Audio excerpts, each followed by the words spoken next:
Hello friends, मैं हूं सुमित रॉय। स्वागत है आप सभी का मेरे यूट्यूब चैनल क्योस 39 में। तो गाइस, आज का टॉपिक काफी जबरदस्त होने वाला है और ये टॉपिक है हमारा कि why don't electrons in the atom enter the nucleus, कि इलेक्ट्रॉन कभी भी न्यूक्लियस के अंदर एंटर क्यों नहीं कर सकता।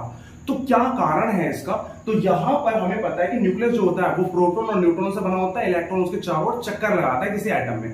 अगर इलेक्ट्रॉन न्यूक्लियस के अंदर एंटर कर गया तो क्या प्रॉब्लम आने वाली है? तो यहां पर देखिए, अगर मैं बात करूं तो हमें पता है कि साइज ऑफ न्यूक्लियस होता है 10 की पावर -15 मीटर।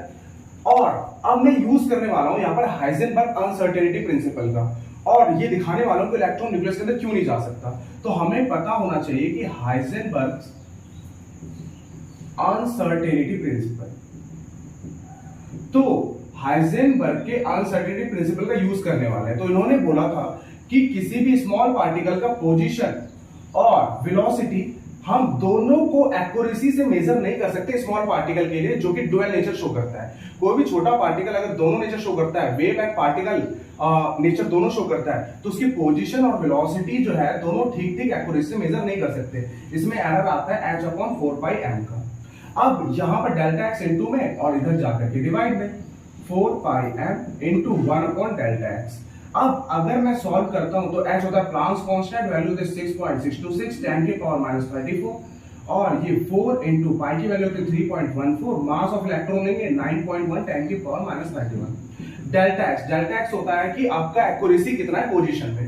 अगर इलेक्ट्रॉन न्यूक्लियस में एंटर करेगा तो इसमें अगर मैं इसकी पोजीशन की बात करूंगा तो ये पोजीशन में एक्यूरेसी कितनी क्या है, 10 की पावर -15 की, तो 10 की पावर -15 ले लिया। डेल्टा बी, अब इसे सॉल्व करेंगे तो आएगा 6.626 10 की पावर -34, और ये -46 ऊपर जाएगा तो 10 की पावर हो जाएगा 12। इन तीनों की इंटू करेंगे तो ये आ जाएगा आपका 114.304। इन दोनों को कट करेंगे तो ये आ जाएगा लगभग आपका 0.0579 इंटू 10 की पावर 12।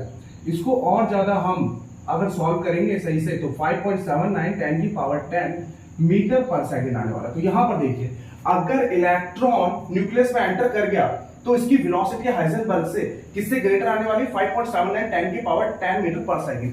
ये लाइट की स्पीड से भी ज्यादा है। लाइट की स्पीड होती है 3 इंटू 10 की पावर 8 मीटर पर सेकंड। तो ये पॉसिबल कैसे हो सकता है? ये तो इम्पॉसिबल है, क्योंकि कोई भी स्मॉल पार्टिकल जो है वो कभी लाइट की स्पीड को एक्सीड नहीं कर सकता। तो यही कारण है कि इलेक्ट्रॉन जब भी न्यूक्लियस में एंटर करेगा तो हाइजेनबर्ग की अनसर्टेनिटी प्रिंसिपल से हम साबित कर सकते हैं कि उसकी इसकी वेलोसिटी जो है पार्टिकल की वो लाइट की स्पीड को एक्सीड कर जाएगी, जो कि एक्चुअली में पॉसिबल ही नहीं है। तो कैसा लगा आपको ये वीडियो? अगर आपको वीडियो पसंद आया हो तो मेरे चैनल